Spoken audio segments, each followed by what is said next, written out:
এই রানওয়েটা আমাদেরকে যত তাড়াতাড়ি আমরা অপারেশনে আনতে পারবো আমাদের জন্য বেটার, কারণ এটার জন্য আমরা অনেক এক্সপেন্ডিচার হয়েছে আমাদেরকে। তো ওভারঅল আমি যে কাজের প্রোগ্রেসটা দেখলাম, আমাদের যে রানওয়ের যে প্রোগ্রেস সেটা অলমোস্ট 83% হয়ে গেছে। স্পেশালি আমাদের সিএর মধ্যে যে রানওয়েটা বেড়েছে সেটা বাড়ানোর পর বর্তমানে 9000 ফিট রানওয়ে অ্যাভেলেবেল আছে, আরও ওখানে 1700 ফিট রান হয়েছে। তো টোটাল সর্বসামগ্রী 10700 ফিট রান হবে। সো এটা মোটামুটি বাংলাদেশের সবচেয়ে বড় রানওয়ে, শাহজালালের থেকেও বড়, 10500, এখানে 10700 ফিট। আর সিএর ভিতরে যে আমরা লাইটিং সিস্টেম করেছি এবং ওইখানে যে প্রোটেকশন বাদ দেওয়া হয়েছে, প্লাস যে সিস্টেমটা করা হয়েছে যাতে এটা ভবিষ্যতে ঢেউয়ের আঘাতে নষ্ট নয়, পুরো সিস্টেমটা ঘুরে দেখলাম খুব সুন্দর। জাপানিজ কোম্পানি যারা কাজ করছে তারা আলহামদুলিল্লাহ খুব ভালো কাজ করেছে এবং রানের প্রোগ্রেস 83% হয়েছে। আর এইখানে যে আপনারা আমার পিছনে যে দেখছেন এটা আমাদের টার্মিনাল। তো এই টার্মিনালে আন্তর্জাতিক প্যাসেঞ্জার আসবে যাবে বর্তমানে। সো ভবিষ্যতে কিন্তু এটা ডোমেস্টিক টার্মিনাল হয়ে যাবে। আমাদের মেইন পরিকল্পনা আছে আন্তর্জাতিক টার্মিনাল, যেটা রানওয়ের আদার সাইডে, ওই সাইডে ওইখানে সুন্দর করে একটা পরিকল্পনা করা আছে এবং দ্যাট উইল বি বিউটিফুল একটা জিনিস হবে। যখন হবে আন্তর্জাতিক টার্মিনালটা হয়ে যাবে তখন এটাকে কিন্তু বেসিক্যালি ডোমেস্টিক টার্মিনাল হয়ে যাবে।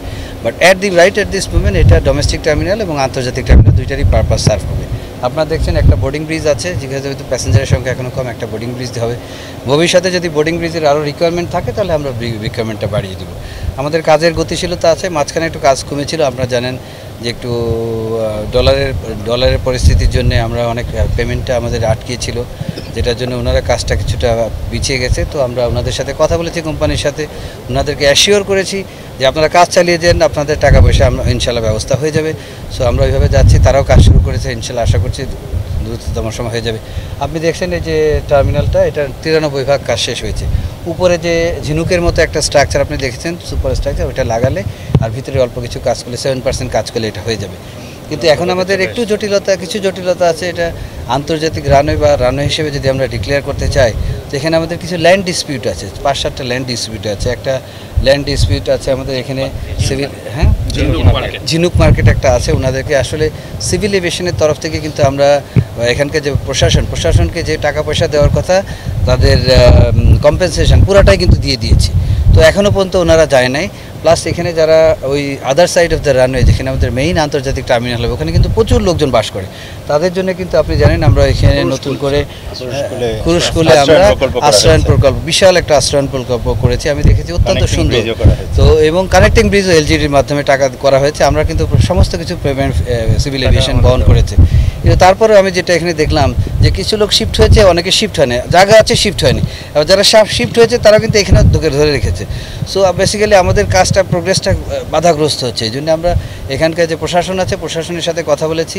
ডিসি নাই এখানে, এডিসি রেভিনিউ আছে, ওনার সাথে কথা বলেছি। আমাদের স্টেট অফিসার যারা আছে তারাও এসেছেন, ওনাদের সাথে কথা বলেছে। আমরা চাচ্ছি এই প্রবলেমটা, ল্যান্ডের ডিসপিউটটা যেন অতি দ্রুততম সময়ে আমরা শেষ করতে পারি। প্লাস এদিকে আপনার আমাদের কিছু জায়গা আছে যেখানে ওই যে পিডব্লিউডি এবং আদার কিছু আমাদের জায়গায় বসে আছে ওরা। তো আমরা ওনাদেরকে চিঠি লিখেছি, মন্ত্রণালয়ের অনুমোদনও পাওয়া গেছে। ওনারা সরে গেলে আমাদের জন্য সুবিধা হয়। আপনারা একটু যদি এদিকে ফোকাস করেন, আমাদের এই যে টাওয়ার বিল্ডিং আছে, যেখানে বর্তমান যেটা প্যাসেঞ্জার লাউঞ্জ এবং উপরে টাওয়ার আছে, এটাকে কিন্তু ভেঙে ফেলতে হবে, কারণ এটা হলো টারমাকের অংশ, এখানে সেই এয়ারক্রাফট দাঁড়াবে। তো এইটা না ভাঙা পর্যন্ত কিন্তু আমি রানওয়েটা ইউজ করতে পারছি না। এইটা ভেঙে কোথায় নিতে হবে, সেই জায়গাটা যেখানে আছে সেখানে আরও কিছু আছে, আমাদের সেনাবাহিনীর কিছু জায়গা আছে।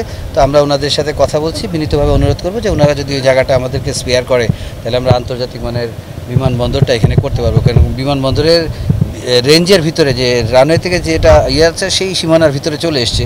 তো আমরা আসলে ওনাদের সাথে কথা বলবো, আমরা হোপফুল যে আমরা খুব দ্রুত এই ল্যান্ড সমস্যার সমাধান করতে পারবো এবং সেটা করতে পারলে আমাদের কাজ হয়ে যাবে। ওখানে আমরা কিছু প্রজেক্টে আমরা কিন্তু 8-9 মাস আগে আপনাদের কন্ট্রাক্ট দিয়ে দিচ্ছি, কিন্তু এই জমির ডিসপিউটের কারণে আমরা কাজ করতে পারিনি। সো ওভারঅল প্রজেক্ট ডিলে হয়ে যাচ্ছে। এখানে যে গভর্নমেন্ট অফ বাংলাদেশ এবং সিভিল এভিয়েশন এত টাকা খরচ করছে, আমরা অপারেশনে না যেতে গেলে তো টাকাটা রিয়েলাইজ করতে পারবো না। তো আমাদের দেশের ক্ষতি হচ্ছে।